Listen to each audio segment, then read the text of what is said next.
Hello and welcome to Lamplighter. Today is November 5.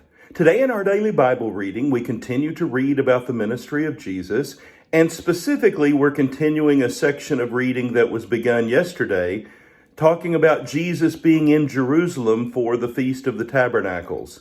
While Jesus is in Jerusalem for this feast, he makes a number of speeches, and he has several verbal interactions with the religious leaders of the day. Some of those are not so pleasant for those religious leaders, as we will see in just a moment. But Jesus begins in today's reading by identifying himself as the light of the world.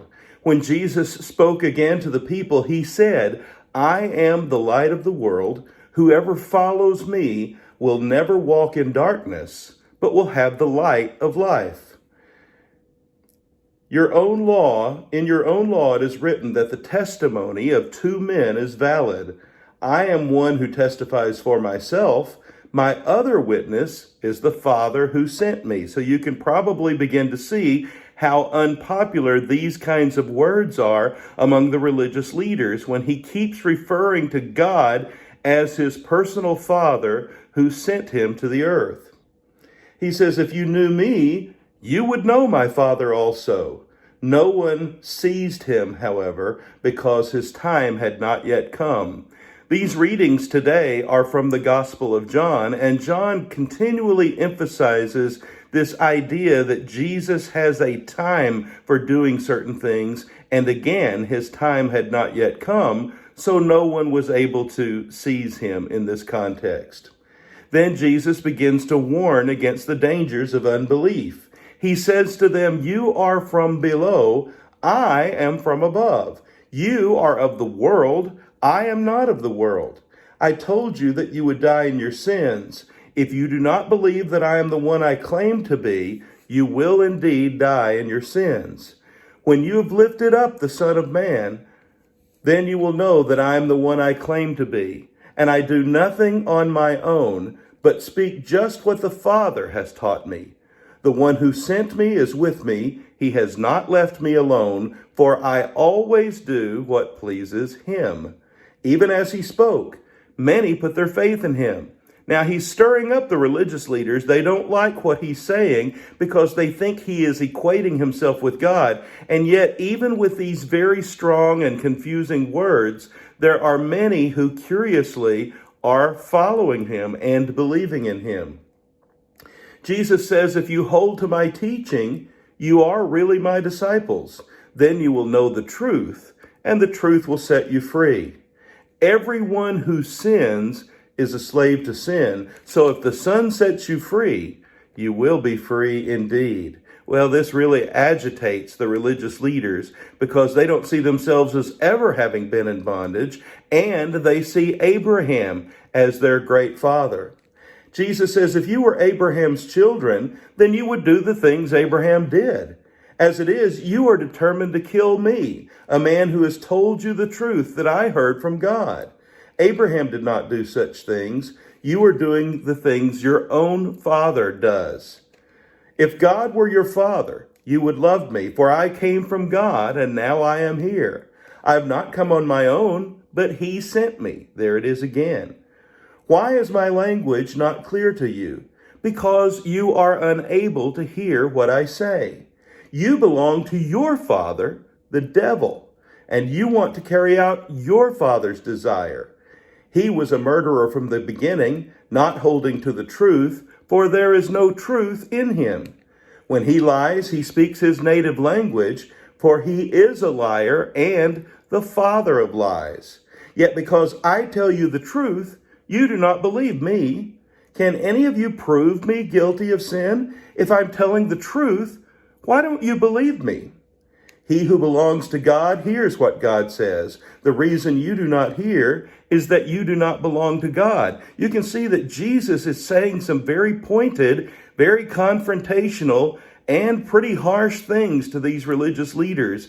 And you can see that it's not winning friends among those religious leaders. They are not happy that Jesus is calling their father not Abraham, but Satan. That Satan is the father of lies and he is their father because they are following in his footsteps. They too are liars and do not belong to the truth and do not hear or respond to the truth, because Jesus says what I'm telling you is the truth. Then Jesus is going to say some even more controversial things. He says, I honor my Father and you dishonor me. If anyone keeps my word, he will never see death.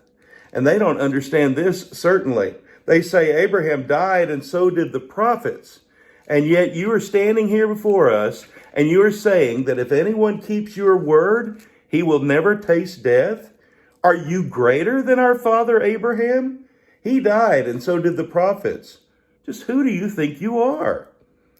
If I glorify myself, Jesus says, my glory means nothing. My Father, whom you claim as your God, is the one who glorifies me. Though you do not know him, I know him. Your father Abraham rejoiced at the thought of seeing my day. He saw it and was glad. You are not 50 years old, the Jews said to him, and you have seen Abraham? I tell you the truth, Jesus answered. Before Abraham was born, I am. At this, they picked up stones to stone him, but Jesus hid himself, slipping away from the temple grounds. Some pretty strange and powerful things Jesus is saying. He is saying he's seen Abraham. And then he says, before Abraham was, I am. This really infuriates the Jews, who really put Abraham up on a pedestal as their father and as their role model. And Jesus is not only claiming equality with Abraham, but claiming superiority to Abraham. So then we start to read about a healing that Jesus performs.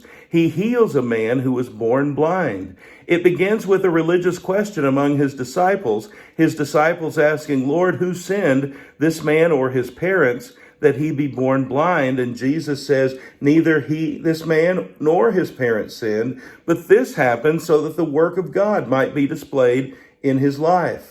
As long as it is day, we must do the work of him who sent me. Night is coming when no one can work. While I'm in the world, I am the light of the world. There it is again.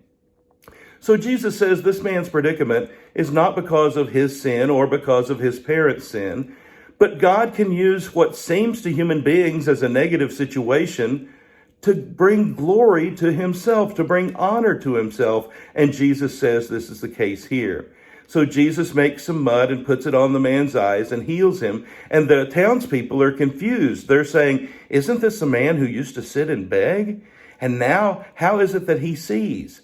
Well, the Pharisees become aware of this, and they begin to question the man too, because they can't believe that this man would have been born blind and now he's able to see. And they're asking questions like, how can a sinner do such things? This man is not from God. He's done this on the Sabbath. And the people are saying, well, if he's a sinner, how does he have such power? And so there's all kinds of discussion that is happening among the religious leaders and the people who've witnessed this event. So the Pharisees question the man, and he really doesn't know who Jesus is at this time. And so he doesn't really have a good answer for their questions. But then they go to the man's parents and they say, is this your son who was born blind? Tell us what has happened. And they say, he is our son. He was born blind, but we don't know what happened. Ask him. He's of age. They want to wash their hands of the whole situation because they're fearing the Jews and fearing being cast out of the synagogue. So the Pharisees go to the man himself. And it's interesting to see the transformation in him, not only from physical blindness to physical sight, but from spiritual blindness to spiritual sight.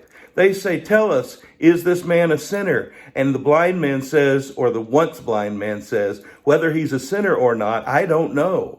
One thing I do know, I was blind and now I see. Jesus confronts the man, lets him know who he is, and the man falls down and worships him. It's a powerful scene. And then our reading closes today with Jesus describing himself as the good shepherd who lays down his life for the sheep. He is the gate, and those that come into the safety of the sheep pen must come through him. A little reminiscent of him saying, I am the way, the truth, and the life.